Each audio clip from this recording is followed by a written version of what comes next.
श्री सद्गुरु देवाय नमः। Welcome to Invest Info Astro cycle.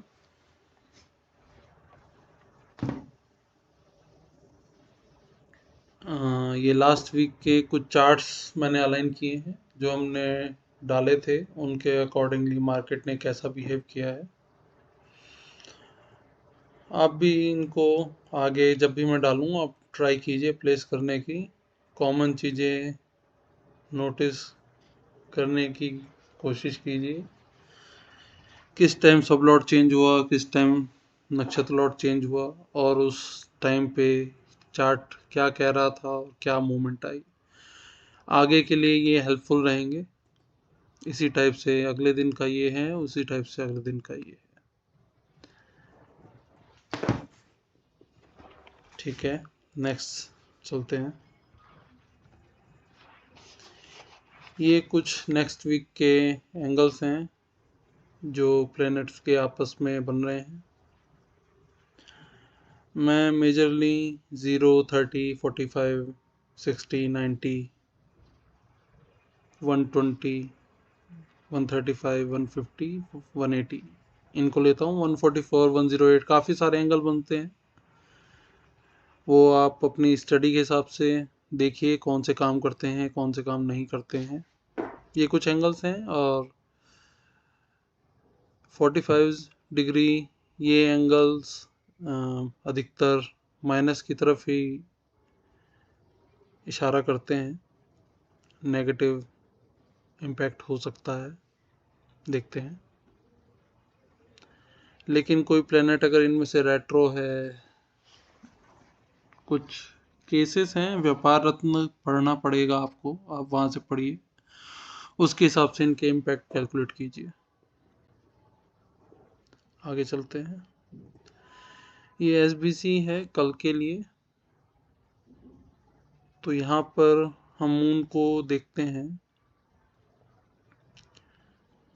तो मून का नक्षत्र 2 नक्षत्र वेद हो रहा है राहु के साथ, और ये नेपच्यून को भी वेद कर रहा है। और ये SBC ये एक्सेल में मैंने बनाया है। इसके लिए रिसोर्स में आप गणेशन सर हैं, एक यूट्यूब पे सर्च कर लीजिएगा, गणेशन श्रीनिवासन गणेशन। तो वो काफ़ी सारे एस्ट्रो से रिलेटेड एक्सेल्स डालते रहते हैं। बेसिकली हमें प्लेनेट पोजीशन चाहिए लाइव, कि जब हम टाइम डालें उसके हिसाब से प्लेनेटरी पोजीशन मिल जाए। तो उनको आप फिर एक्सेल के काफ़ी फंक्शन है, वी लुकअप, एक्स लुकअप, उनको कॉल कर लीजिएगा, वो प्लेनेटरी पोजीशन मिल जाएगी। तो आप ये खुद भी बना सकते हैं, बना लीजिएगा।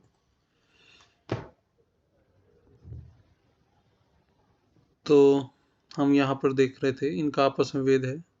तो बैक टेस्टिंग कीजिए क्या हुआ था। इम्पोर्टेंट टाइम एक 145 को हो सकता है, क्योंकि मून का चरण टू चरण वेद हो जाएगा राहु से 145 से आगे। उससे पहले ये नक्षत्र नक्षत्र वेद है, उसका भी इम्पैक्ट होता है, लेकिन चरण टू चरण वेद और ज़्यादा स्ट्रांग होता है। और अगर वीकली के लिए अगर हम बात करें तो यहाँ पर मैं प्लैनेट्स की म्यूचुअल वेद काफ़ी स्ट्रांग होते हैं। तो यहाँ मार्स सैटर्न को वेद कर रहा है और सैटर्न मार्स को कर रहा है। अपनी स्पीड की हिसाब से डायरेक्शन रखते हैं। तो इनका आपस में अभी वेद चल रहा है। वीनस साथ में है सैटर्न के, और उस पर मार्स का वेद हो रहा है। मार्स वीनस ऑटोमोबाइल सेक्टर को भी दिखाते हैं, उस पर ध्यान दीजिएगा। वीनस से रिलेटेड सेक्टर्स पर ध्यान दीजिएगा, मीडिया वगैरह। आप गूगल पे सर्च कर लीजिएगा, वहाँ पर हमको मिल जाते हैं सेक्टर्स, कौन सा प्लेनेट किस सेक्टर को दिखाता है। इनके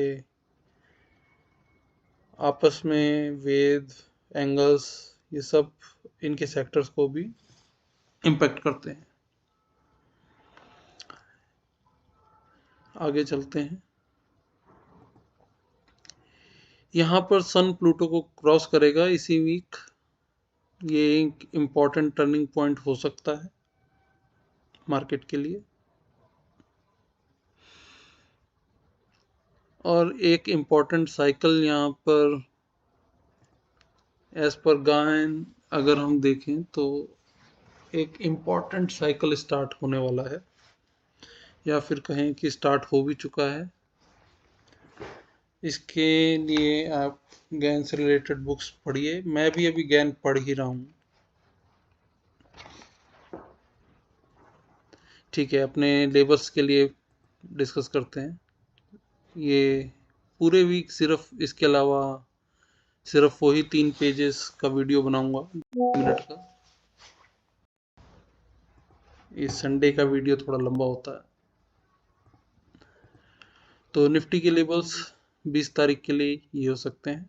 इनमें से कुछ को मार्केट दिन में टच करना चाहिए और किसी एक के बहुत आसपास क्लोज होना चाहिए। माइनस जाएगा तो सपोर्ट साइड में, प्लस जाएगा तो रेजिस्टेंस साइड में ले सकता है। बड़े इवेंट्स जब होंगे तो इनमें से किसी को नहीं मानेगा, इन सब को तोड़ के बहुत ऊपर चला जाएगा, लेकिन 90% इन्हीं के अंदर रहेगा। Same levels for bank Nifty and Sensex. फिर ये मून का केपी टेबल है, सन का है। मून का राशि लॉर्ड मरकरी है और सब लॉर्ड मरकरी रहेगा यहाँ से। वीनस को मार्स का वेग चल रहा है, यहाँ पे ध्यान दीजिएगा। आगे चलते हैं। ये हमारा कल के लिए चार्ट, इसको आप अपनी टेक्निक्स के हिसाब से जैसे आपको अच्छा लगे यूज़ कर सकते हैं। Once again, this is all my personal levels, learnings which I am sharing. आप अपने फाइनेंशियल एडवाइज़र से ज़रूर संपर्क करें इन्वेस्टमेंट से पहले। Thank you.